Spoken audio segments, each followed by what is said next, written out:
I am Mrs. Helen Cooper, 63 years old, a retired lecturer in hotel management and hospitality arts.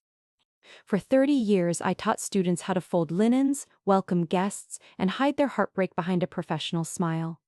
When I retired, I invested part of my savings into a small boutique chain called Sunset Lodge, a place I thought would carry my lifelong standards of grace and order.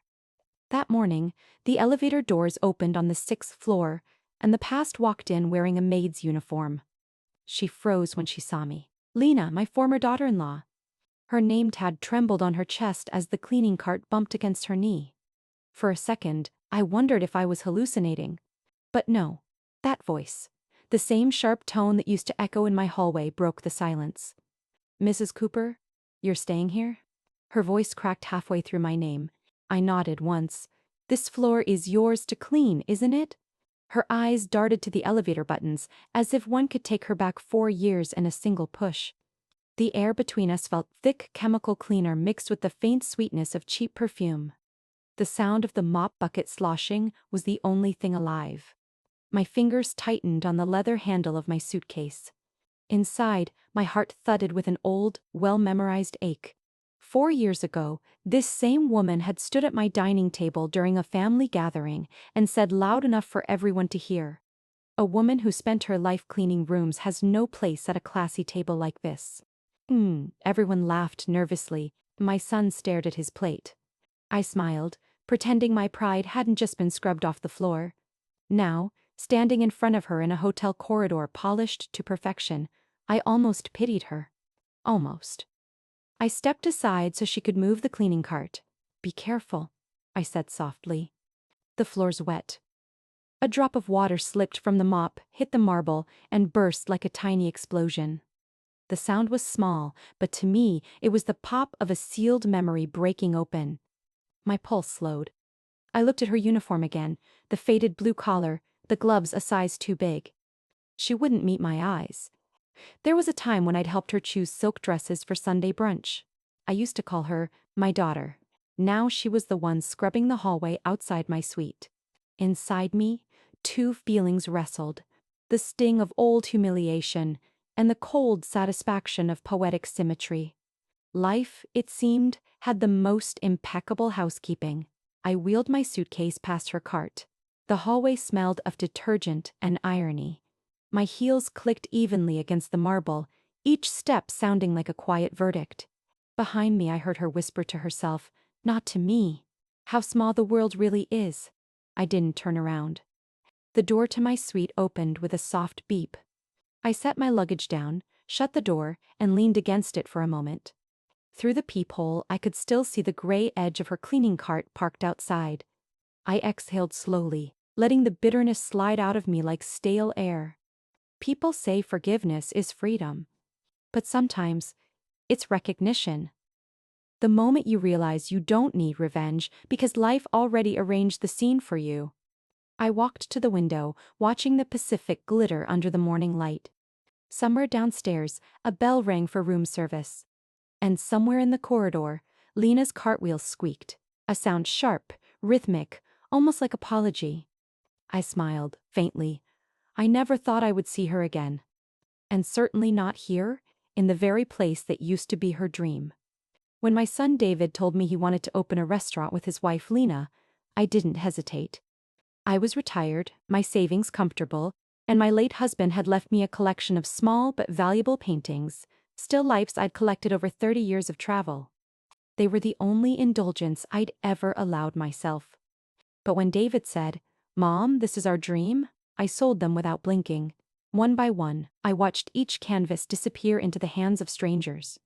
Monet prints, a signed Turner sketch, even the watercolor of lilies I'd bought in Paris when I was 30. After the last frame left the house, I sat at my dining table with my ledger. In neat blue ink, I wrote, "Investment in David and Lena's restaurant, $183,000. It felt formal, almost professional, as if a line of ink could protect me from heartbreak. I kept the ledger in my nightstand anyway, as if numbers could hold back disappointment. Lena was full of charm back then, smart, confident, with that kind of ambition that looked like sunlight at first but later burns your skin. She had worked at a trendy cafe for 6 months and decided she was ready to be an owner. They named the place the Willow Spoon, a name she said symbolized grace and flexibility. I handled the paperwork, signed the lease, and even helped her choose the table linens. On their wedding day, I gave her a hand-embroidered tablecloth, white cotton with lilies stitched in silver thread. "Every good meal begins with something clean," I told her. She smiled politely, already checking her phone. The grand opening was all sparkle and noise. I wore a pearl brooch that night, one of the few pieces I hadn't pawned. Lena, in her satin apron, glided from table to table like she owned the world. Which, for that brief evening, she did. When she passed me, she leaned toward her friends and said, "Loud enough? If it weren't for me, this family would still be eating instant noodles." The laughter that followed was small but sharp. David's smile faltered, then returned in a weaker version. I swallowed hard, tasted metal. I remember the music, the clinking of wine glasses, the glow of fairy lights outside the window, and I remember thinking, this must be what pride tastes like, sweet on the tongue, bitter down the throat. For a while, they did well enough. Every Sunday, I'd stop by to drop off herbs from my garden, just to feel included. Sometimes Lena would let me stay for dinner, sometimes not. "Mom, we're busy," David would say, glancing toward the kitchen where his wife was giving orders. I went home to my quiet house, cooked for one, and watched the news while the clock ticked too loudly. The tablecloth with the lilies never came back. She said it got stained during a wine-tasting event. I offered to wash it, but she shook her head. "Wanna see in taste. It's outdated anyway. We use imported linens now." Her tone made outdated sound like obsolete. 3 years later, the restaurant began to fade. Bad reviews, unpaid suppliers, a food safety. Fine. David stopped answering my calls. Lena posted filtered photos pretending business was booming. Then one morning a notice appeared in the paper. The Willow Spoon had filed for bankruptcy. No one told me. I found out from a student I used to teach who said, "Professor Cooper, isn't that your family's place?" My hand trembled around the coffee cup. For a second I felt the world tilt, not from shock, but from embarrassment. I had taught generations of hoteliers how to balance accounts, how to survive in a crisis. And here I was, mother of the case study they'd use for failure. I drove there once more, parked outside. The sign had been taken down. Through the glass I could see chairs stacked, the once gold lettering scraped off the windows. Only a faint shadow of the name remained, like a ghost that refused to leave. Inside, dust floated through the slant of afternoon light. On one of the tables lay a napkin, folded badly. It wasn't mine, but it still broke me. I turned to go, and that's when I saw it. Through the half-open door of the storage room, the lily-embroidered tablecloth hung from a rack, half-folded, half-forgotten. I reached for it, but a man, probably the new owner, stopped me. "Sorry, ma'am. Everything in here is collateral now." I left without it. A week later, scrolling through an online auction site, I saw something that froze my blood. There it was, my tablecloth, listed under vintage decorative textile, slight wine stain. Price, $65. The seller's name, Lena Hart 23. My throat tightened. I clicked on the photo and zoomed in until I could see the stitch of my own initials, H. C, in the corner of the fabric. It was like seeing my own signature at the bottom of someone else's bill. I didn't cry. I didn't even blink. I just stared until the screen dimmed, my reflection staring back at me like a stranger. That night, I took out my ledger again, the ink on that line. Investment in David and Lena's restaurant, $183,000, had faded to a dull gray. Numbers can't protect you, I realized. They can only record the exact size of a wound. I closed the book, switched off the light, and lay in bed listening to the ocean wind brush against the window. In the dark, I imagined the tablecloth folded inside some stranger's drawer, its silver lilies catching a light that wasn't mine anymore. It was a small thing, really, but small things are what keep memories alive, and sometimes what keep resentment breathing. When I was 22, my world smelled of fresh linen and lemon polish. I started at the Regency Harbor Hotel as a junior room attendant. No title, no salary worth mentioning, just a small brass key and a checklist taped to my cart. Every morning I would slide open the heavy drapes of each suite and whisper to myself, "Good morning, whoever you are." The empty rooms were never truly empty. They carried the breath of travelers, the salt of the ocean, the traces of stories that passed through without saying goodbye. I loved that quiet intimacy. The way I could restore order to chaos and make a stranger's day begin in comfort. By 27, I'd become housekeeping supervisor. The promotion came with a crisp blazer and a new name badge, Helen Cooper, housekeeping manager. That badge felt heavier than gold. While others looked down on my job, I knew what they didn't. Cleanliness is not servitude, it's stewardship. It means caring for the unseen, defending the dignity of small things. The first morning I wore that blazer, I caught my reflection in a hallway mirror. My hair was pinned too tight, my palms damp from nerves, yet I smiled. In that reflection, I heard the promise I made to myself. A spotless room is a mirror of one's honor. Cool. It became my mantra. Even years later, teaching students about service and etiquette, I still repeated that line, half lesson, half prayer. There were days when guests would leave chaos behind. Spilled champagne, lipstick on mirrors, arguments that lingered in the air long after they checked out. And yet, when I finished restoring a room, I'd step back, inhale, and feel peace settle over everything. That quiet, shining space was proof that care could rewrite any mess. I remember one evening when the general manager brought an inspection team without warning. They entered a suite I had just finished. He ran his finger along the dresser, then smiled. "Perfect," he said. "This room could host a queen." I didn't tell him I had spent an extra hour hand-pressing the sheets because the iron in that wing always sputtered. Perfection, I'd learned, never announces itself. It just waits to be noticed. Now, decades later, standing in a hotel corridor again, I looked at Lena's name tag glinting under fluorescent light. Same uniform I once wore, same cart, same faint smell of bleach. Except this time, it wasn't me pushing it. A strange symmetry tightened in my chest. The job she had mocked was now her survival. The work she called lowly was the very thing keeping her standing. For a second, I felt the old pride rising. Not spite, just recognition. Life had turned the wheel full circle, returning me to the place where I had first understood worth. In my suitcase upstairs, folded between silk blouses, lay the lily-embroidered tablecloth. Yes, that one. I had bought it back from the online auction under a different account. When the package arrived, the stitches were slightly frayed, the wine stain faint but still visible. I washed it myself, ironed each fold, and tucked it neatly in my travel bag before flying to the coast. I didn't know why I brought it. Maybe to remind myself that things once shamed can still be redeemed. That evening, after seeing Lena in the hallway, I took the cloth out and spread it on the hotel desk.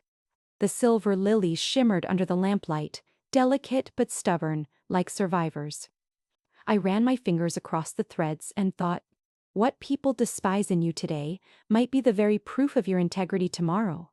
I folded it back carefully, the same way I used to fold sheets in my first job, edges aligned, corners precise, as if order itself could protect me from heartbreak. Then I placed it in the drawer beside my bed. Its weight was small, yet it anchored me more firmly than anything else I owned. In the morning, before heading to the shareholder meeting, I looked at my reflection again. Older now, lines around the eyes, the same neat hair pulled back. I smiled softly. The mirror hadn't changed much, only I had learned which kind of shine truly lasts. A spotless room is a mirror of one's honor. I whispered it once more, not as nostalgia but as truth. The world could mock, discard, or sell what it doesn't understand. But dignity, like a lily thread in old fabric, always survives the washing. A week before I saw her again, an envelope arrived at my seaside apartment in Monterey. The paper was thick, embossed with the golden crest of Sunset Lodge. My newest investment and, in some ways, my last professional adventure. I slid it open with a letter knife I'd kept since my teaching days. Inside was a polite invitation to a quarterly shareholders meeting, followed by a short memo. Please welcome our new head of housekeeping, Ms. Amy. Lena Hart. I remember staring at the name, Lena Hart.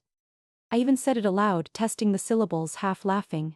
There must be dozens of Lenas in California. It couldn't possibly be her. What were the odds that the woman who once threw me out of my own son's house would reappear in the very industry she'd mocked? Still, something in my chest gave a small, inexplicable twist. That evening I brewed chamomile tea and opened my laptop. Out of idle curiosity, or maybe premonition, I typed her name into the staff directory that had been attached to the email. There it was, Lena Hart. Executive housekeeper. No photo, just a short bio about 10 years of experience in hospitality management. I felt the corner of my mouth tighten. 10 years. She had barely managed 3 running her own restaurant. Lytle. I closed the laptop. It couldn't be the same woman. The universe wasn't that ironic. Yet the following nights, I began to dream of hotel corridors, endless, gleaming, echoing with the squeak of cartwheels. In the dream, I was the one pushing the cart, but when I looked down, the name tag on my chest read Lena. I'd wake up before dawn, heart thudding, the sound of bleach and ocean winds still in my nose. I told myself it was nothing. After all, old grudges are like old perfumes. They fade but never truly disappear. 2 days before the meeting, I decided to arrive early at the hotel to check on operations. The drive along Highway 1 was postcard perfect. Cliffs, gulls, and the same Pacific that had watched over all my heartbreaks. But the closer I got, the heavier my chest felt. Sunset Lodge rose out of the mist like a white ship docked in fog. I parked, greeted the doorman, and walked through the lobby's polished marble floor. Every scent and sound was familiar: fresh lilies in tall vases, distant piano music, faint salt in the air. It felt like stepping into one of my old classrooms. Order, grace, precision. At the front desk, a young receptionist smiled. Good afternoon, Mrs. Cooper. Your suite is ready, room 607. I nodded, signing the form automatically. My eyes drifted across the lobby to the elevators. A maid pushed a cleaning cart past the orchids, her uniform the same shade of pale blue I used to wear decades ago. For a second, my pulse skipped, but when she turned, it wasn't her, just a stranger. Still, I caught myself watching the corridor long after the maid disappeared. That night, in my suite, I unpacked carefully. Among my clothes was the folded, lily-embroidered tablecloth. I spread it on the desk, smoothing the fabric with my palms. Outside, the sea breathed against the rocks in slow rhythm. I should have felt peaceful, but an odd tension prickled under my skin like static before a storm. On my phone, another email pinged, a reminder for the meeting, listing all department heads. There it was again. Lena Hart. Housekeeping. No photograph this time either, only a phone extension number, 604. My room was 607. I laughed quietly, though the sound came out wrong, more like a sigh trying to disguise itself. The next morning I woke early, unable to shake the unease. I went down to the breakfast lounge and sat by the window. The waiter poured coffee, and the smell wrapped around me, rich, bitter, nostalgic.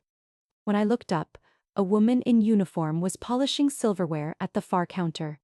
Her back was to me, hair tied too tightly, shoulders slightly hunched. Something about that posture, half defiant, half exhausted, sent a cold flick through my spine. She turned, just for a moment. I couldn't see her face, but the motion of her hands was unmistakable. Quick, nervous, the way someone works while hiding a tremor. Our eyes didn't meet then. Fate, it seemed, was enjoying its slow dance. I finished my coffee and returned to my room, whispering to the empty hallway. It's just coincidence, Helen. Nothing more. But the words didn't sound convincing, not even to me.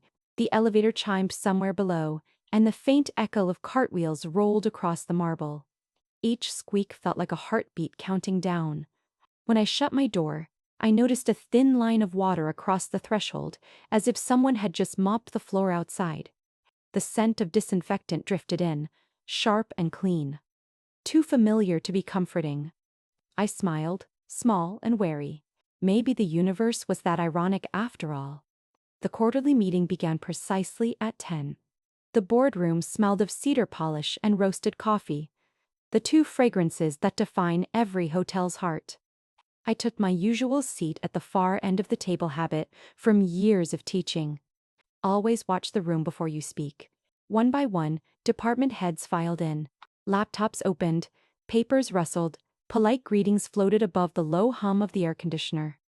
I was halfway through reviewing the quarterly occupancy rates when the door creaked. A woman stepped in, carrying a silver tray with a dozen porcelain cups. Her hair was tied too tightly, the skin at her temples glistened. For a second, I only noticed the tremor in her hand. Then the name tag flashed under the light. Lena Hart. My pulse gave a single, measured beat. She kept her eyes on the tray, pretending she didn't see me. "Good morning," she murmured, placing cups around the table. Her voice was smaller than I remembered, as if the edges had been sanded down by years of fatigue. When she reached my end, the tray tilted. A cup slid, struck the rim, and spilled, dark coffee splashing across the spreadsheet in front of me. The sound was tiny, but it sliced through the room like glass. Gasps. A chair scraped back. Lena froze, napkin in hand. "I'm so sorry," she whispered, eyes wide. "I didn't know you were." I lifted my gaze to her and finished for her, softly.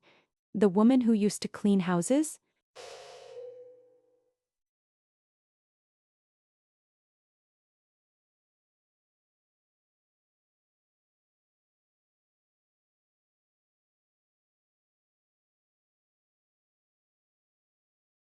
"It's perfectly fine."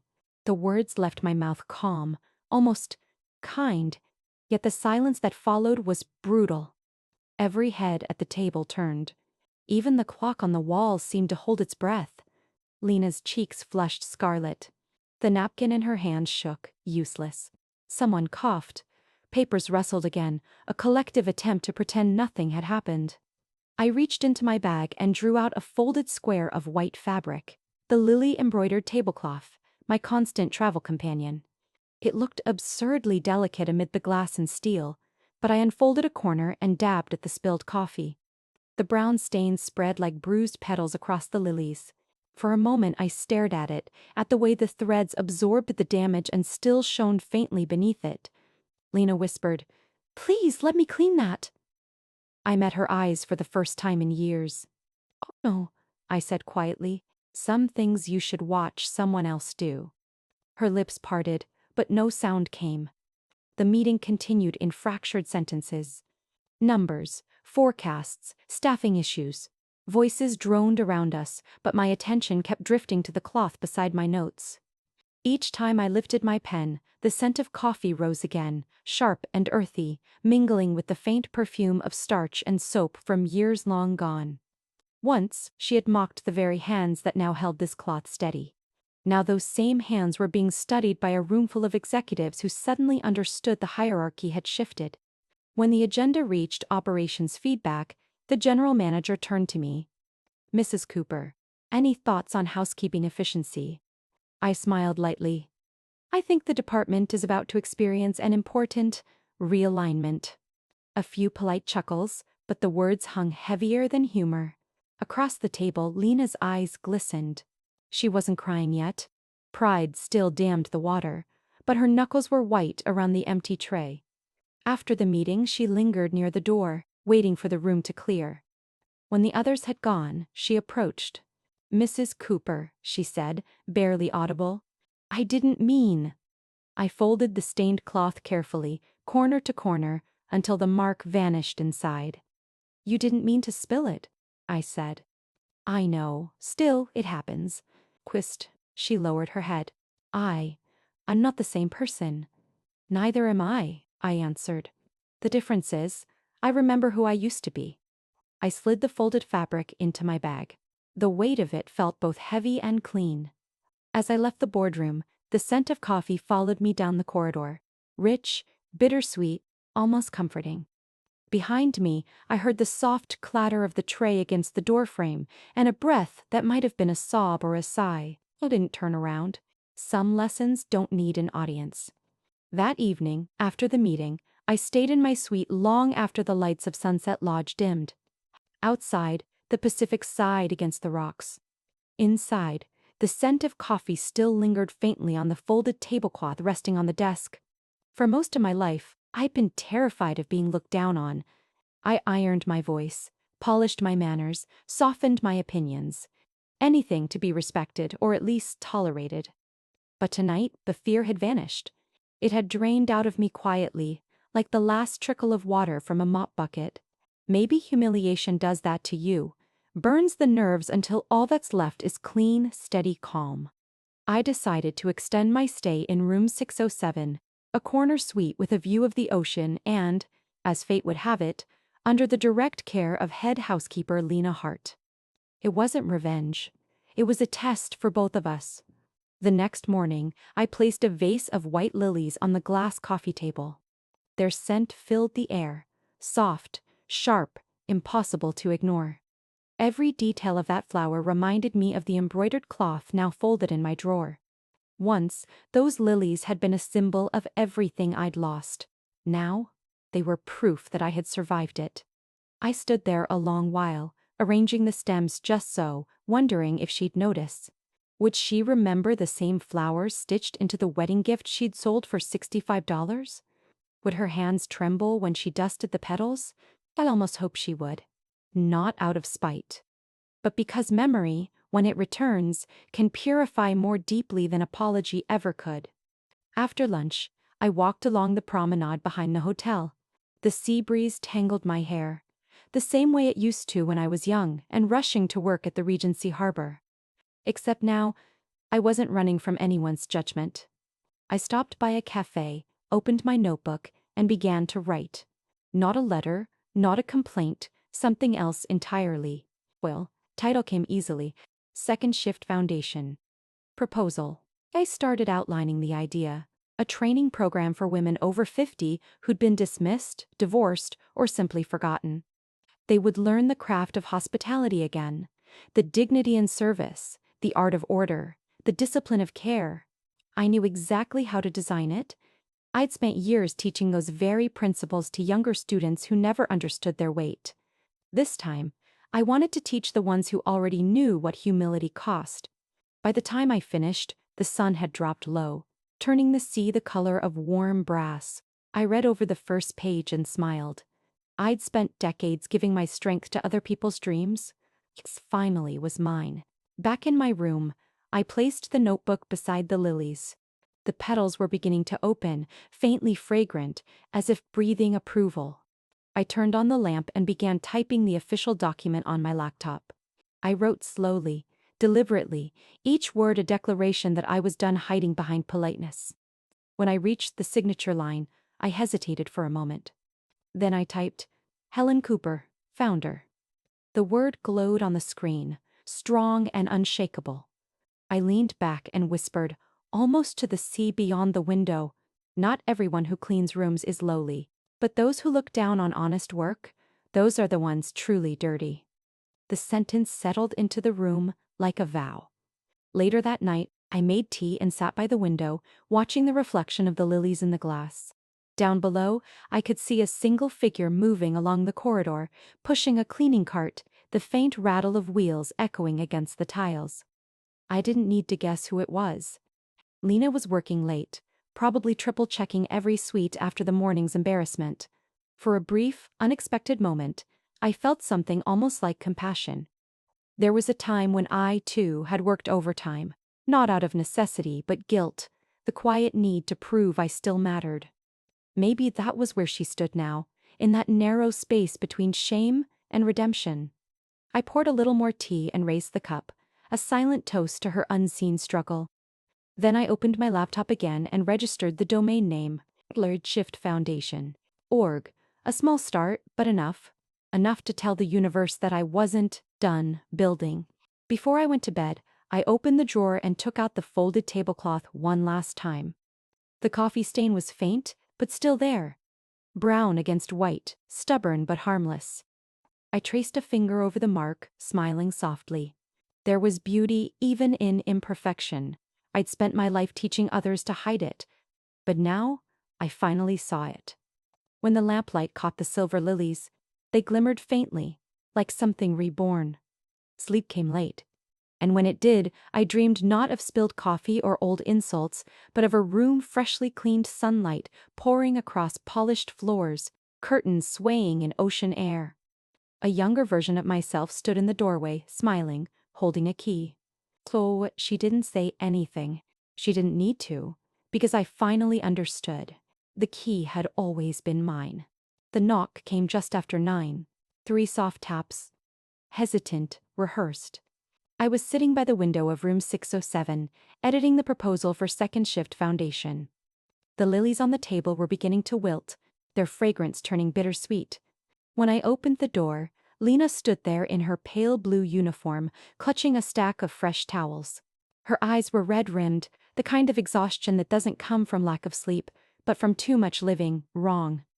"Good morning, Mrs. Cooper," she murmured. Her voice trembled at the edges. I looked at her, at the loose strands of hair escaping her bun, the hands chapped from detergent, the faded polish on her nails. For a moment, neither of us moved. The air between us held 4 years of silence. Then I said evenly, "Do you still remember how to fold towels into triangles?" Her lips parted. She blinked, as if the question had reached deeper than intended. I do." "Good," I said. "Let's see." She set the towels down on the bed and began folding them with practiced precision. The motions were mechanical at first, but halfway through the second towel, her fingers faltered. A tear slipped down her cheek, splashing onto the fabric. "I lost everything," she whispered. "David left. The house was repossessed. I only have this job now." Her voice cracked on the last word. He took a slow breath. The sea wind hummed through the balcony door. "Good," I said quietly. "Because cleaning rooms is still better than cleaning up after your own lies." She flinched as if I'd struck her. The silence stretched again, taut and thin. Outside, the corridor buzzed faintly with voices, 2 young housekeepers whispering, pretending not to listen.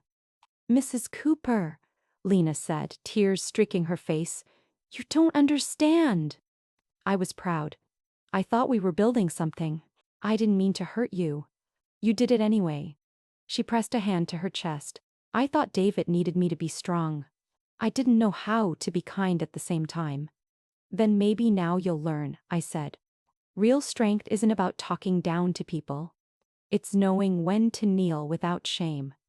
Her knees buckled slightly as if my words were gravity.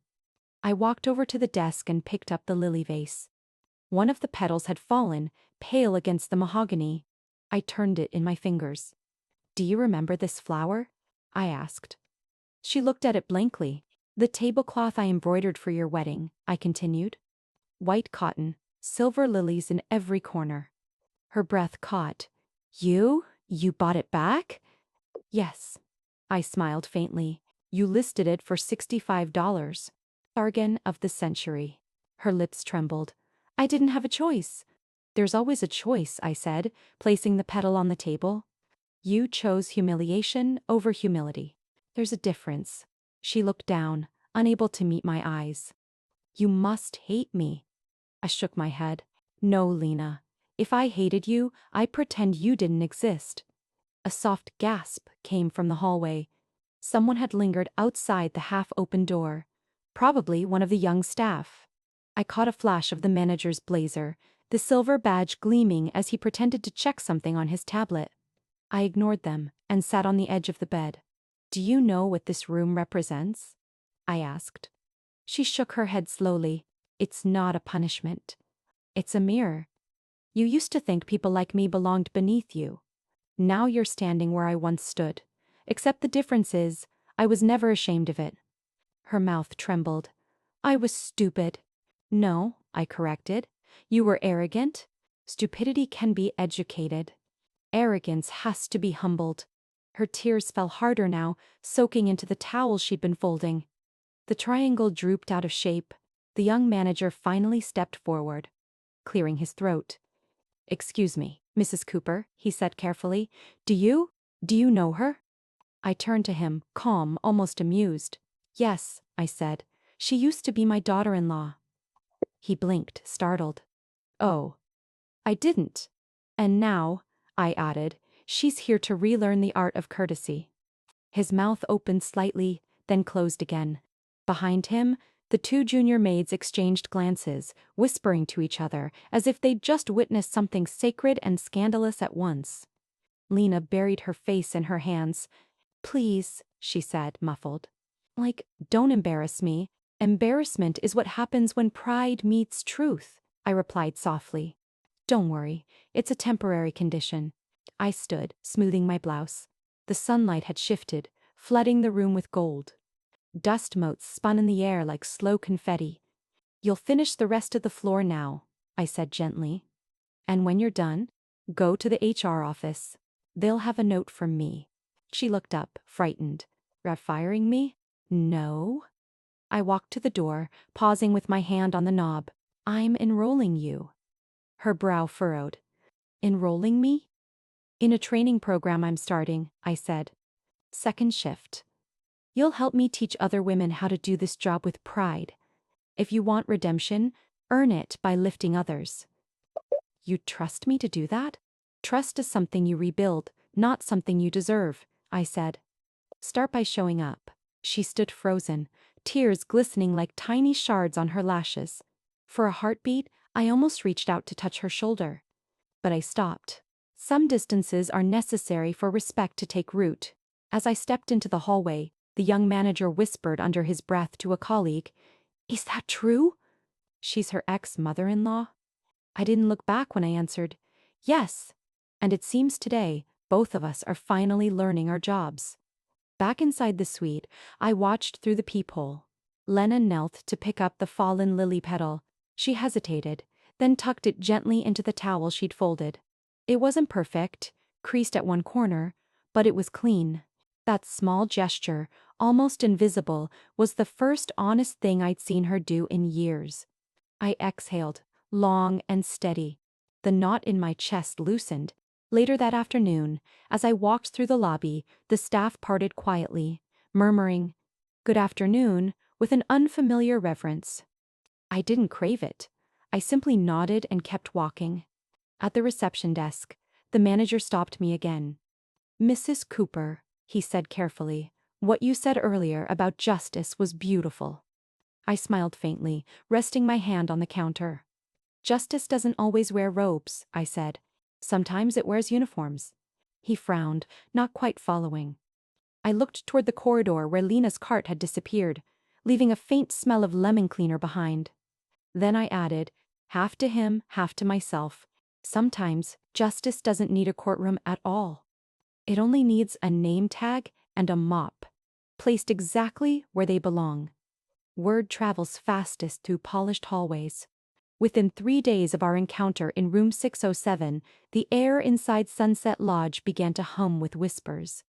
They drifted through the laundry room, the staff cafeteria, the locker corridors. At first, it was only fragments.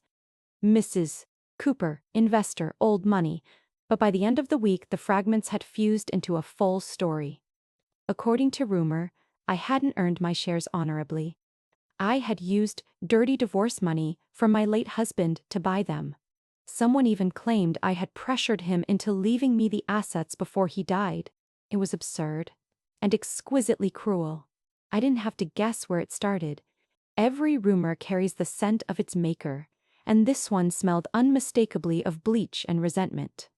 On Thursday afternoon, a front desk clerk named Daniel slipped me a note while handing over my room keycard. He whispered, "You might want to see this." Inside the folded paper was a screenshot of a private staff group chat. At the top, in pale blue text, a message from Lena Hart read, "People think she's classy because she's old money. Truth is, she cleaned her husband's accounts the same way she cleaned rooms. Guess that's how you buy a steak in a hotel." Below it were a few nervous emojis, then a long pause, as if even gossipers knew they'd crossed a line. I stared at the words until they blurred. Not from rage, rage is hot and quick, but from something colder, heavier. Mint, maybe. Pity. I folded the paper, placed it in my notebook, and thanked Daniel. He hesitated. Ma'am, should I report her to HR? No, I said. I'll handle it. He looked relieved. People always are when you promise not to make a scene. That night, I poured myself a glass of red wine and sat at the window, the ocean black and immense beyond the glass. The rumor didn't wound my reputation. My position was too secure for that. But it wounded something more personal. The belief that humility automatically earns respect. Apparently, it doesn't. I thought of Lena, cornered by shame, clutching at the only weapon she had left. Words. It was predictable. People rarely forgive those who see them at their lowest. Still, I wasn't going to retaliate with punishment. Punishment only deepens the rot. Purification. The next morning, I called the general manager. Mr. Hayes. I'd like to host a staff appreciation night, I said. What? A casual gathering. Why? Food, music, small gifts. Nothing fancy. He sounded surprised. Of course, Mrs. Cooper, but this quarter's budget. I'll cover it personally. He hesitated again. May I ask the reason? To remind everyone what hospitality really means, I said, and hung up before he could protest. By lunchtime, the announcement was on the notice board. Friday 7 p.m. Sunset Lounge. Staff Appreciation. Night, hosted by Mrs. All. Helen Cooper. When Lena saw it, I was told, she went pale. All day Friday, the hotel buzzed with speculation. Some thought I was retiring. Others guessed I was about to launch a charity. Only Lena suspected the truth that I knew. At 6:30, I dressed in a simple navy suit, pinned the silver lily brooch to my lapel, and walked down to the lounge. The room had been transformed. String lights, soft jazz, trays of hors d'oeuvres balanced on white-gloved palms. Employees gathered in clusters, their chatter nervous but cheerful. I greeted each group warmly, speaking to bellboys, clerks, and maids alike. Hospitality, after all, begins where hierarchy ends. When I spotted Lena near the back uniform pressed too stiff, smiled too brittle, I simply nodded. She froze, then looked away. At 7:30 the music softened. Mr. Hayes tapped his glass. Let everyone, a toast to Mrs. Cooper, whose generosity makes this evening possible. Applause.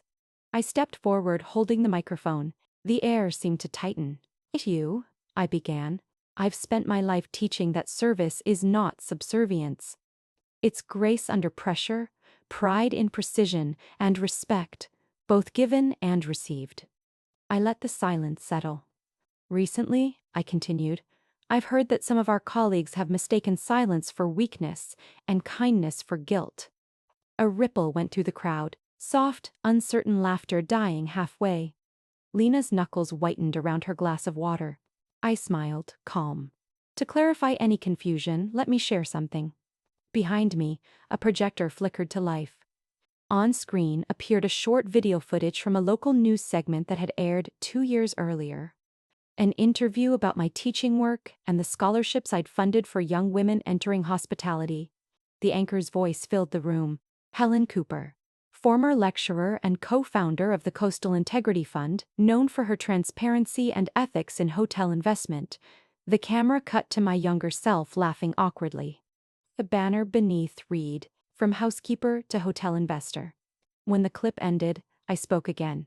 I started as a cleaner, I said. Oh, I remain proud of it. And every dollar I've ever earned came from honest hands. Then, without raising my voice, if anyone here doubts that, you're welcome to verify it with our auditors. The records are public. No one moved. Somewhere near the bar, a spoon clinked against glass.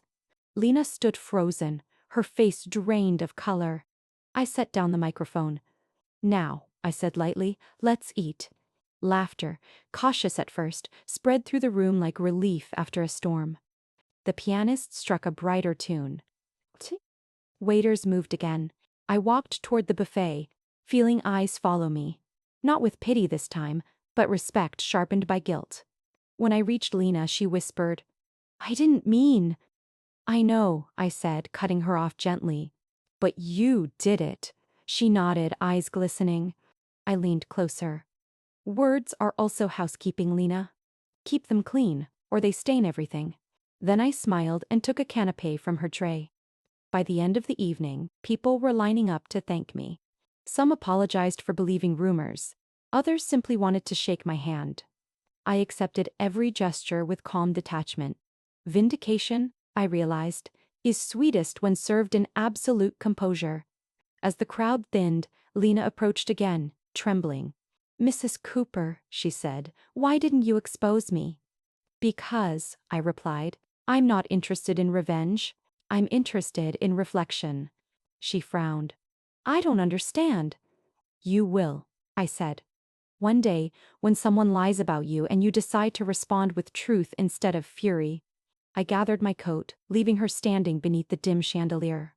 Her shadow looked smaller than it used to. The following morning, Daniel the clerk knocked on my door again. "Ma'am," he said, smiling, "the rumor's dead.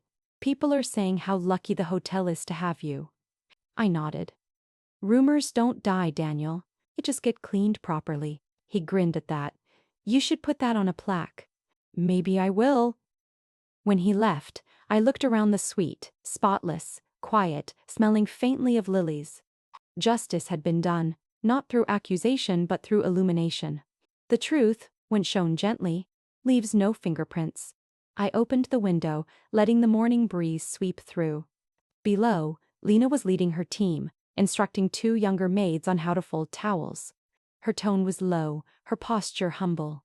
For the first time, I saw not defeat but effort. And that, I thought, was enough.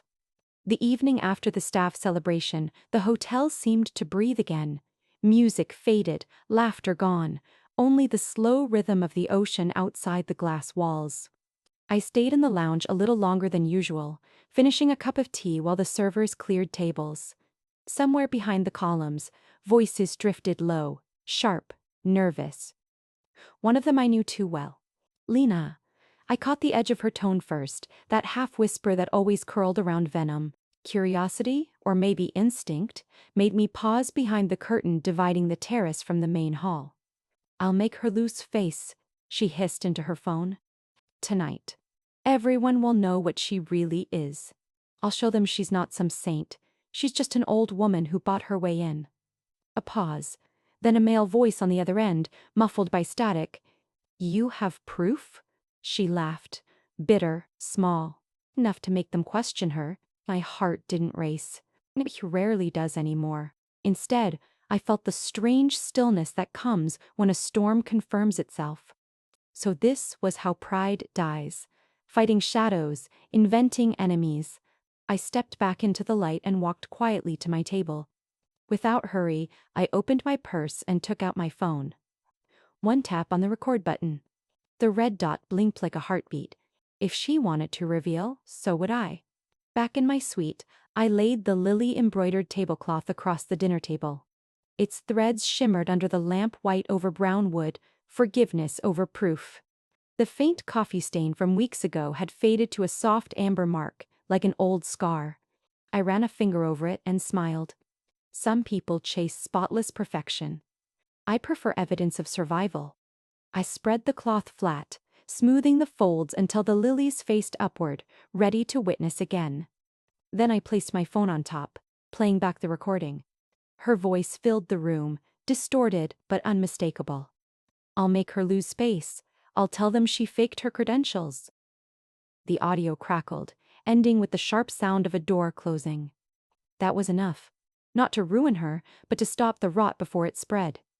I forwarded the file to my personal email, tagged with one word in the subject line, "Truth." Then I called the general manager. "Mr. Hayes," I said calmly, "I'd like to schedule a short presentation before tomorrow's orientation session." Nothing formal, just a clarification. He agreed, polite but puzzled. I didn't elaborate. Sometimes silence is the best announcement. Sleep didn't come easily. The wind pushed against the windows like soft knocking. The same rhythm as Lena's earlier words. "Will make her lose space." It was almost poetic, in a tragic way. How she still believed humiliation was power. I poured myself another cup of tea and sat by the window. The moonlight caught the lilies on the tablecloth, making them glint like silver threads underwater. They looked alive, breathing, waiting. So was I. At midnight, I drafted a single-page statement for the morning, brief, factual, unembellished. No accusations. Just the truth accompanied by evidence. I printed it, folded it neatly, and placed it beneath the vase of white lilies. When dawn came, the hotel glowed the pale pink of polished marble after rain. I dressed simply. White blouse, gray skirt, silver brooch, and carried the folded tablecloth with me. Its weight against my arm felt ceremonial, like carrying both wound and remedy at once. As I passed the housekeeping corridor, I saw Lena talking to the same man she'd spoken to on the phone. He was from the local press, his badge gave him away.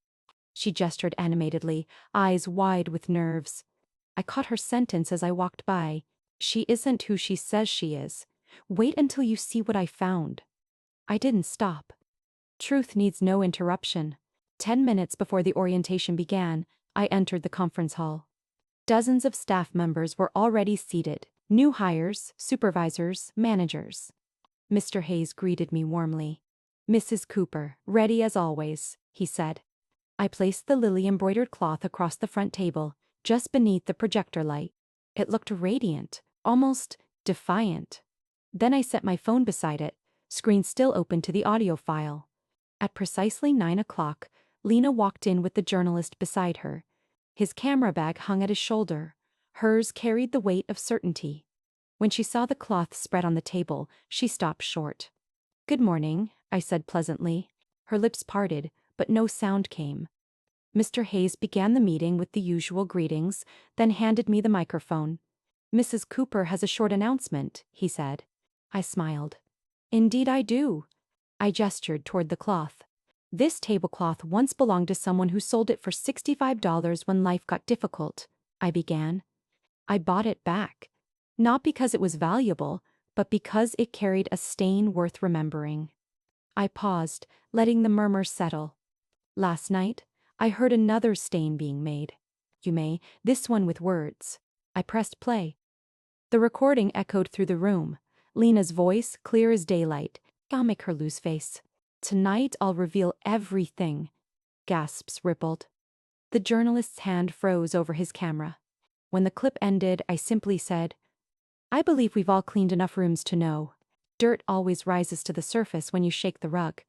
Then I folded the cloth once, twice, the stain disappearing inside the fabric. Meeting adjourned.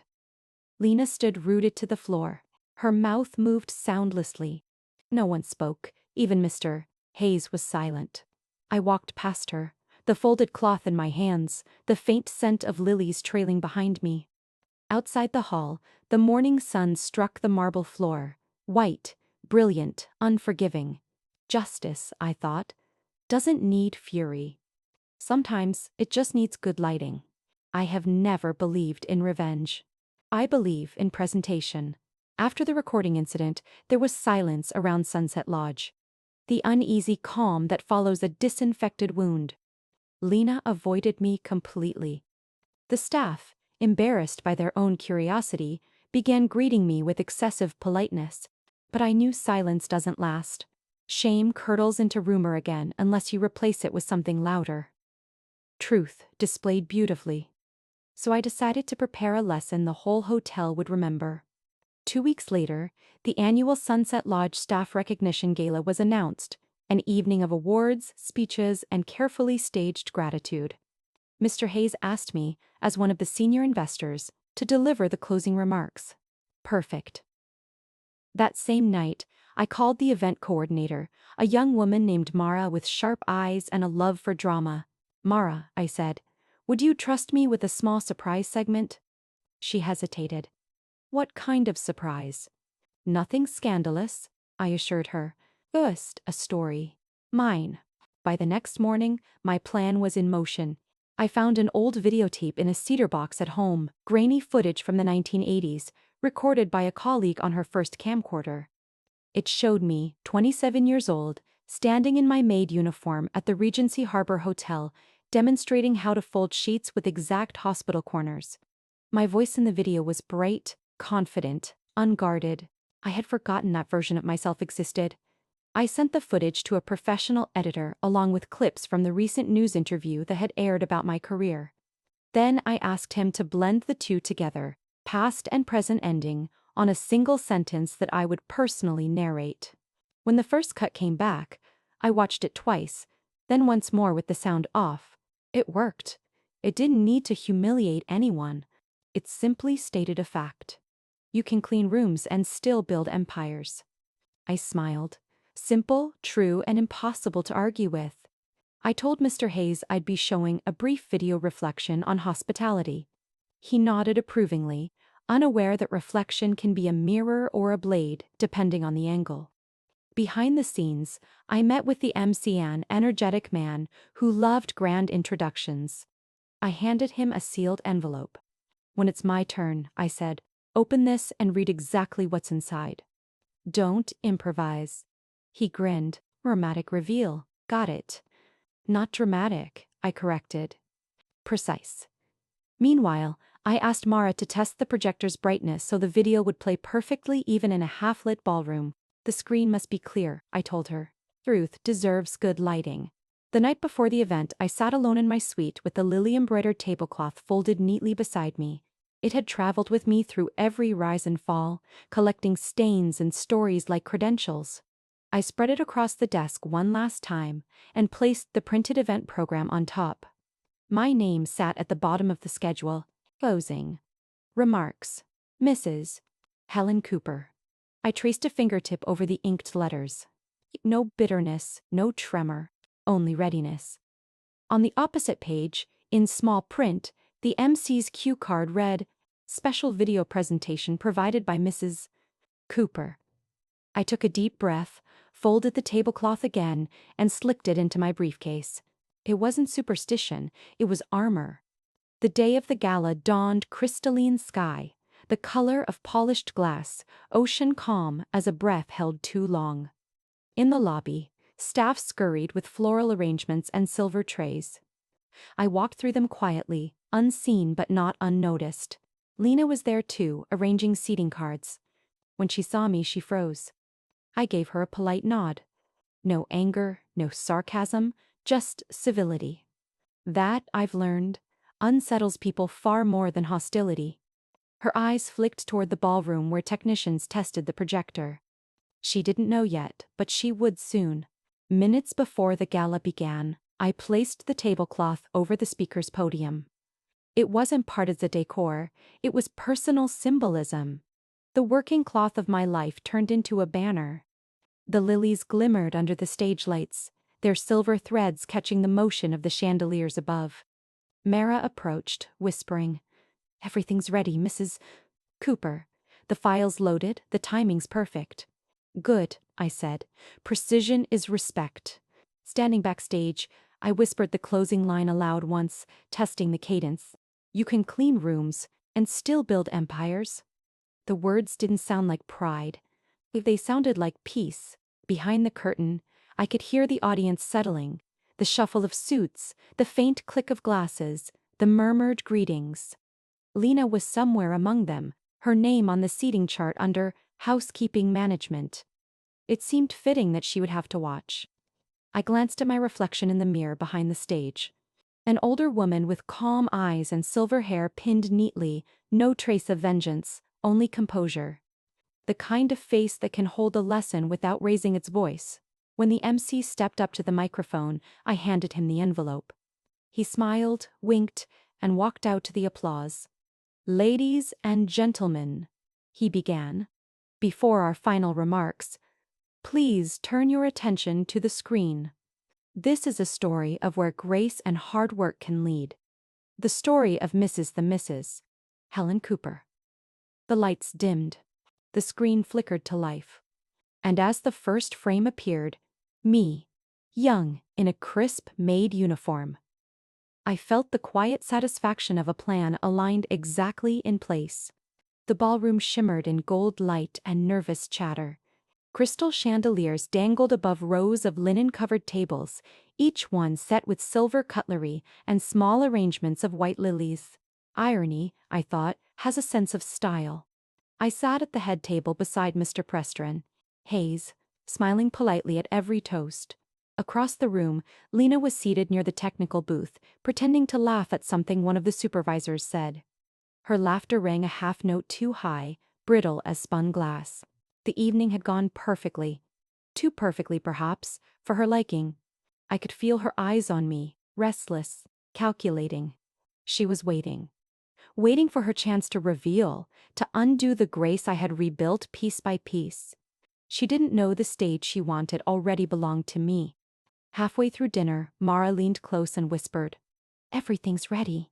Mrs. Cooper, you'll go on right after the staff awards." I nodded. "Thank you, dear. And remember, don't dim the lights too soon." From the corner of my eye, I saw Lena stand and slip toward the side aisle. Her heels clicked against the marble like tiny gunshots. She carried a small folder in one hand, a phone in the other, nervous energy in human form. A manager at the next table whispered, "Isn't that Miss Order, Hart from housekeeping? She looks determined." Yes, I thought. Determined is one word for it. Mr. Hayes gave his speech. Long, gracious, predictably dull. When he finally gestured toward me, the MC took the stage again. "Ladies and gentlemen," he announced, before Mrs. Cooper delivers our closing remarks, she has prepared a short presentation, one that reminds us where hard work and grace can take you. The lights softened. The music faded. A hush spread across the room. Perfect timing. Because just as the first frame lit up on the screen, my 27-year-old self in that crisp maid's uniform, Lena's voice sliced through the quiet. "Excuse me," she said too loudly. Every head turned. She was standing near the projector, folder clutched against her chest, face pale but defiant. "I need to say something before this performance," she stammered. "There are things about Mrs. Zays Cooper that everyone deserves to know." But she never finished, because the speakers came alive with a faint static, and then with my younger voice. Clear, confident, recorded decades ago. A spotless room is a mirror of one's honor. The sound rolled through the ballroom like a benediction. On screen, I appeared, bright-eyed, folding a towel into perfect corners. The audience gasped softly, caught between nostalgia and admiration. Then came the seamless transition, modern footage of me in a blazer, being interviewed for the news segment. The words projected behind me in silver letters. "You can clean rooms and still build empires." Applause burst like fireworks. The music swelled, and the spotlight swung across the hall, landing first on me, then, unmercifully, on Lena. She froze, caught in the same light that had just crowned me. For a heartbeat, her face looked almost transparent, like glass, too thin to hold its own reflection. The folder in her hand slipped. Papers fluttered to the floor, blank in the bright light. Applause faded into that rich, thick silence only truth can create. I rose slowly, smoothing the lily-embroidered tablecloth I had draped across the podium. It gleamed beneath the lights, the silver threads alive once more. I took the microphone. "My thanks to everyone who's worked hard to make this hotel what it is," I began. "Some of you know me as a teacher, others as an investor. But before I was either, I was exactly what you saw in that video, a housekeeper." A few heads nodded, others smiled. Everything I've ever built began with that job scrubbing floors, changing sheets, polishing mirrors until they told the truth. I owe that life everything. I paused, glancing toward Lena. She stood motionless by the projector, the fallen papers around her feet like petals after a storm. "And perhaps," I continued softly, "some of us need a reminder that every act of care, no matter how small, carries dignity, even if we forget it for a while." The room was so still, I could hear the hum of the air conditioning. Then I added, gently but clearly, "Miss Hart, could you come here for a moment?" Her eyes widened. For a second, I thought she might run. But she didn't. She walked toward the stage, steps unsteady, as if crossing through years of pride and ruin with each footfall. When she reached me, I lifted the lily-embroidered cloth from the podium. It shimmered like a small flag of forgiveness. I held it out. "Take this," I said. Her hands shook. "Mrs. Cooper, I stopped her with a look. Keep it. You might need it tonight to dry your tears. But tomorrow, I said quietly, who knows, you might use it to start over. Her eyes filled, then overflowed. A single tear splashed onto the fabric. I let go of the cloth and placed it in her palms. It was the same gesture as decades ago when I'd gifted it for her wedding, but this time it was not a symbol of celebration. It was a mirror of everything she'd broken, and everything she could still restore. The audience was utterly silent. Even the camera crew had lowered their lenses. Behind us, the video paused on a frame of me smiling in my old uniform, sunlight catching the brass name tag. Helen Cooper, housekeeping. I turned back to the crowd. Life, I said, is generous with second chances. Not because we deserve them, but because someone has to keep the world clean enough for hope to return. A murmur of agreement moved through the room. Then applause began again. Slow, tentative, then thunderous. Mr. Hayes stood. The staff followed. The lights flared brighter, washing over everyone. Lena's tear-streaked face, the lilies gleaming, my hands steady at my sides. In that flood of light, humiliation turned to grace. When the applause finally subsided, I leaned toward Lena. You can leave now if you wish, I whispered. No one will stop you. But if you stay, start by folding the truth back into your work. She nodded, silent, clutching the cloth like a lifeline. As she stepped down from the stage, several employees, people who had whispered about me weeks ago, moved aside respectfully to let her pass. No one mocked her. No one smirked. Sometimes mercy embarrasses people more than cruelty ever could. I faced the audience again. You've all heard stories about power, ambition, success. But let me tell you the simplest one I know, I said. Once there was a woman who was told she belonged on her knees. So she got up and built something so strong that even those who mocked her had to stand beneath its light. Laughter broke gently through the tears. The pianist, sensing the tone, began to play something soft and forgiving. I ended simply. Thank you for listening. And thank you for remembering that a clean floor doesn't mean a lowered head. When the gala ended, people lingered. Some wanting photos, others offering congratulations. But I slipped out through the side corridor, craving the solitude of the ocean breeze. Outside, the night smelled of salt and electricity. The surf hissed softly, as if applauding in its own language. I stood there for a long time, the sound of waves replacing the noise of the crowd.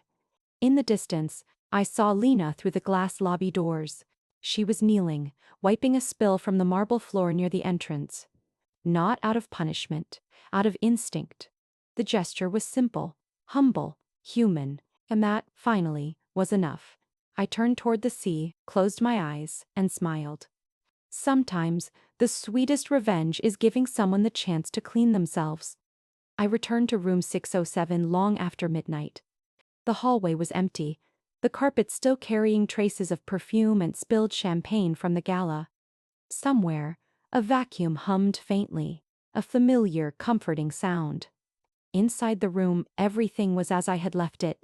The white lilies on the table had begun to wilt, their petals curling inward like hands in prayer. On the desk lay a folded piece of paper. No envelope, just my name written in small, careful letters. Mrs. Cooper. I unfolded it.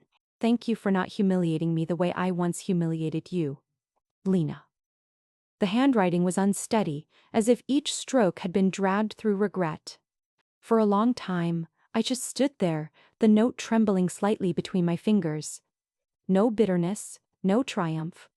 Only a quiet warmth rising, unexpected, like a tide coming home. I read it again, slower this time. Then I smiled softly, sadly. In this world, apologies rarely arrive wrapped in poetry. Sometimes they come as a single, honest line on plain paper. And that is enough. I opened the drawer and took out the lily-embroidered tablecloth. It still carried the faint outline of the coffee stain from the boardroom weeks ago, and now, that small imperfection felt sacred. I folded the note and tucked it carefully between the layers of fabric. The two belonged together.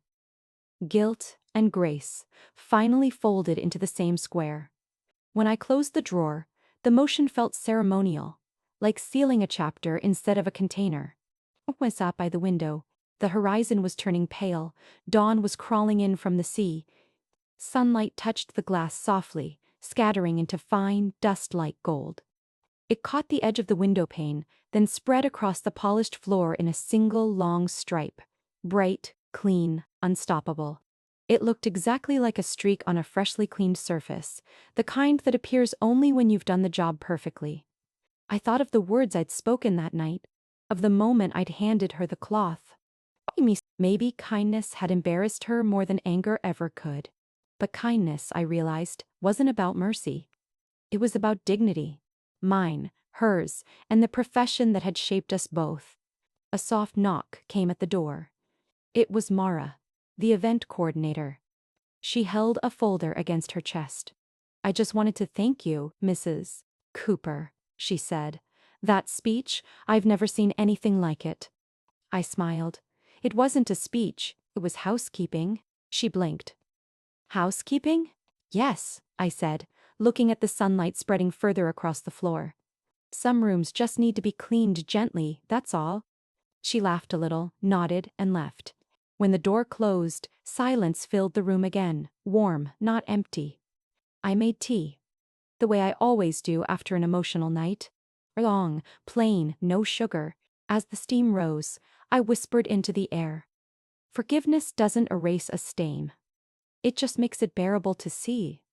Then I sat down and opened my notebook. On the front page, the header still read, "Second Shift Foundation. Draft Proposal." I added a new line beneath it. Lesson 1. You can't clean the past, but you can fold it neatly. It sounded simple, almost domestic, but maybe that was the point. Redemption isn't thunder. It's repetition. One act of care after another, until the world shines again. I spent the next few hours in quiet work, emails, approvals, final details for the foundation's launch. Outside, the hotel stirred awake. Carts rolling, doors closing, muffled footsteps of a new shift. I listened with a strange affection. The rhythm of cleaning, of order returning, has always calmed me more than any applause. By noon, I gathered my belongings. I looked around room 607 one last time. The vase, the folded towels, the faint smell of lilies and lemon polish. Everything spotless, everything in its place. That's the thing about healing. It looks a lot like housekeeping once you learn to see it. Before leaving, I paused at the door. From the window, the sunlight reached all the way to the table where the note had been. It touched the drawer where the cloth rested, warm and soft, like a quiet promise. I whispered, almost without meaning to, "Good work, Lena." Then I locked the door gently behind me. A full year has passed since that night in the ballroom. I left Sunset Lodge 2 weeks after the gala, quietly, without ceremony. No interviews, no announcements. I simply packed my suitcase, folded the lily-embroidered cloth into the top compartment, and checked out of room 607 as if it were just another stop along the way. But of course, it wasn't. It was the final room I ever cleaned, emotionally, if not literally. Today, I wake to the sound of soft laughter and clinking cups in the courtyard of the Golden Hands Academy, my new school in Carmel.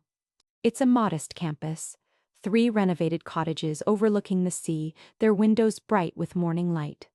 Every week, I teach classes of women in their 40s, 50s, even 60s, women who thought life had shut its last door on them. They come with stories stitched into their hands. A widow who once managed a diner before it burned down, a nurse forced into early retirement, a mother abandoned after 30 years of marriage. All of them afraid they're too old to start again. Ori, and all of them wrong. We teach more than hotel etiquette here. We teach reclamation, how to hold your back straight while changing a bedsheet, how to speak to a guest without apologizing for existing, how to find the rhythm between precision and grace. When I designed the logo for Golden Hands, I didn't hire a marketing agency. I unfolded the old lily embroidered tablecloth, traced one silver lily onto paper, and said, This will do." Now that flower is printed on every uniform, stitched over every pocket. Some students wear it like armor, others like hope. To me, it's both. One afternoon, as we practiced napkin folding in the training hall, a student named Maria raised her hand. She was 54, once a bookkeeper, her nails still trimmed square and proper. "Ms. Cooper," she asked shyly, "may I ask you something personal?" "Of course," I said, folding another triangle. She hesitated. "Did anyone ever look down on you for doing this kind of work?" I looked up. The room fell quiet, even the rustle of fabric seemed to pause. "Yes," I said after a moment. "Someone once told me that a woman who cleans rooms doesn't belong at a table of power." The class exchanged glances. Maria frowned. "And what did you do?" I smiled. "I built a new table." Laughter rippled softly through the room, but my eyes stayed on the napkin in my hands. The folds came easily now. Perfect symmetry born of long practice. I continued, gently. "You see, the person who said that to me wasn't my enemy. She was my teacher. She helped me remember why I chose this work in the first place." Maria blinked. "Because you loved it?" "Because it taught me that nothing truly humble is ever small," I said. "Even a towel folded with care can change how a person feels about their life. That's power too. Quiet, invisible, but real." Every now and then, letters arrive at the academy. Some are from graduates working at hotels in New York, Seattle, even overseas. Others come from people I'd rather forget. A few months ago, one envelope stood out. Cream paper, my name written in hesitant handwriting. Inside was a short note. "Dear Mrs. Cooper, I found work at a small inn up north. It isn't much, but they say I'm good with guests. I started teaching the younger girls how to fold towels properly. The way you taught me. Thank you for giving me that chance. Lena Hart." No return address. Just a faint scent of lemon cleaner on the paper. I smiled, folded the letter, and slipped it into the same drawer as the cloth. It felt right, somehow, that her handwriting now lived beside that fabric. Both had been marked by shame once, both had found purpose again. At the end of each course, we host a small ceremony for the graduates. We don't hand out certificates or trophies, just one thing. A square of linen embroidered with a single lily, identical to the logo. I tell them, "You don't earn this because you've finished learning. You earn it because you've begun to remember your worth." Each woman presses the fabric to her heart. Some cry, some smile.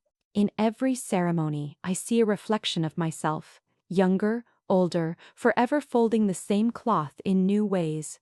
Last week, I was invited back to Sunset Lodge as a guest of honor. Mr. Hayes had heard about the academy and wanted to feature it in their magazine. I hesitated at first, but curiosity won. When I arrived, the lobby smelled exactly the same. Lilies and lemon polish. The staff greeted me with warmth, though most were new faces. Still, I could almost see my younger self moving through the corridor, clipboard in hand. On the wall near the elevators, a framed photograph caught my eye. It was from last year's gala, the night of the reversal. In it, the spotlight fell on me handing the cloth to Lena. Below the photo, a small brass plaque read, "Integrity is the finest uniform." I stood there for a long time, smiling. Then I whispered, "Good job, Helen. You finally left the stain where it belongs, in the story, not the soul." Now, back at Golden Hands, the day is ending. Students laugh as they stack folded linens into neat towers. Outside, the sea glows orange, and the courtyard hums with soft music from someone's old radio. I sit at my desk, the original lily-embroidered cloth spread before me. Its silver threads catch the sunset, turning the flowers into small flames. This piece of fabric has seen everything: arrogance, forgiveness, ruin, redemption. It's no longer a reminder of humiliation. It's proof of endurance. Mine, and every woman's who's ever been told her work is beneath her. I take a needle and sew a single line beneath the oldest stitch, steady and sure. Golden Hands, founded on grace. The needle pricks my finger lightly, and a small drop of blood dots the corner. I smile at that too. Creation always asks for a little pain. As night settles, I close the windows and turn off the lights. Only the silver lilies glow faintly under the desk lamp. Outside, the waves hush against the shore, the same lullaby they've always sung. For the first time in many years, I feel complete, not victorious, not triumphant, just clean. There's a difference. Clean means nothing hidden, no guilt unacknowledged, no pride unexamined. Just clarity. Tomorrow, more women will walk through the academy doors, carrying their quiet shames and hidden talents. They will learn how to polish, how to fold, how to stand tall again. And I will hand them the same truth that saved me. You can clean rooms and still build empires. As I leave the office, I glance one last time at the cloth framed on the wall, the emblem of our academy. It gleams under the soft light, transformed. Once discarded, now revered. Once a tablecloth, now a crest. I whisper to it, like to an old friend, "You were never just fabric. You were my proof." And perhaps someday, when I'm gone, another woman will hold it and feel what I feel now. Not pride, not sorrow, but the quiet, untouchable dignity of a life finally scrubbed clean. The camera light turns on, a soft, steady glow. I sit in the quiet classroom of Golden Hands Academy, the sea murmuring faintly beyond the open windows. Behind me, shelves of folded linens line the wall, crisp whites, silvers, pale blues. On the center table lies the lily-embroidered cloth, framed now, gleaming softly under the lamp. I take a breath. Then I look straight into the lens. People often ask me why I chose this life again, I begin. They think, after everything, I would rather forget. But how could I? This? I gesture toward the cloth, was never just work. It was my language, my way of restoring order to chaos. The light hums quietly. Dust floats in the beam, turning like slow snow. I continue, voice calm but certain. If someone, one day, looks down on the work you do, if they sneer at your apron, your uniform, your tools, remember this: they only fail to understand that mopping a floor can also cleanse a past. I let the silence breathe. Outside, a gull calls, the sound crisp and fleeting. I lean forward slightly. My story isn't about revenge, I say. It's about precision. About remembering that dignity doesn't come from the title on your badge, but from the steadiness of your hands while you carry it. I smile. Small? Real. I used to think freedom meant owning things. Now I know it means owning yourself. The camera catches the faint shimmer in my eyes, but I don't hide it. I've cleaned too many mirrors in my life to fear my own reflection. Behind me, one of the students laughs softly. A broom handle clinks against the wall. I glance toward the sound, then back to the camera. If this story found you, I say, it's probably because you've been underestimated too. Because someone once told you that what you do, or who you are, isn't enough. I pause. Share it. Not for me, but for someone else who still thinks she has to be ashamed of honest work. Let her know there is no job too small, no uniform too plain. The only disgrace is forgetting the worth of your own hands. The wind moves through the open window, stirring the edges of the cloth.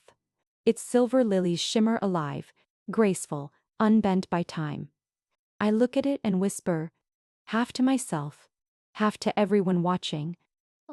Everything I am began here. Every empire I built started with a clean room and a steady heartbeat.